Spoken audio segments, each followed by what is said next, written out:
observational evidence and challenges. Alright, let's get real. If the multiverse is out there, how do we prove it? I mean, it's not like we can just peek outside our universe like looking through a window. The problem? We're trapped inside our own bubble, and anything outside of it is beyond our reach.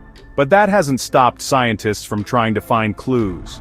One of the biggest hopes for proving the multiverse comes from something called the cosmic microwave background, basically, the oldest light in the universe. Scientists have been scanning this ancient radiation for strange patterns, like unexplained cold spots or distortions, that might suggest a collision with another universe.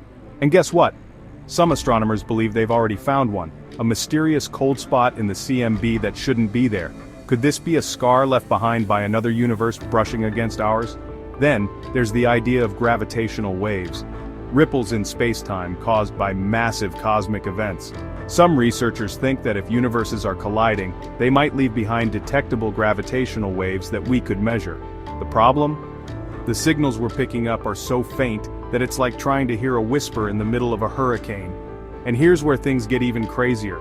Some scientists have suggested that black holes might be key to unlocking the multiverse mystery. You know how nothing can escape a black hole? Well, what if black holes aren't just dead ends, but gateways? Some theories suggest that when something falls into a black hole, it could be spat out into another universe entirely. Could it be that black holes are cosmic portals leading to different versions of reality? The truth is, we're still at the very beginning of understanding the multiverse. The biggest challenge? We may never be able to directly observe it.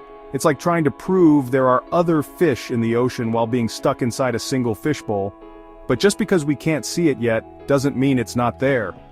Science has proven time and time again that the universe is way weirder than we ever imagined. So who's to say we won't find a way to peek beyond our cosmic bubble?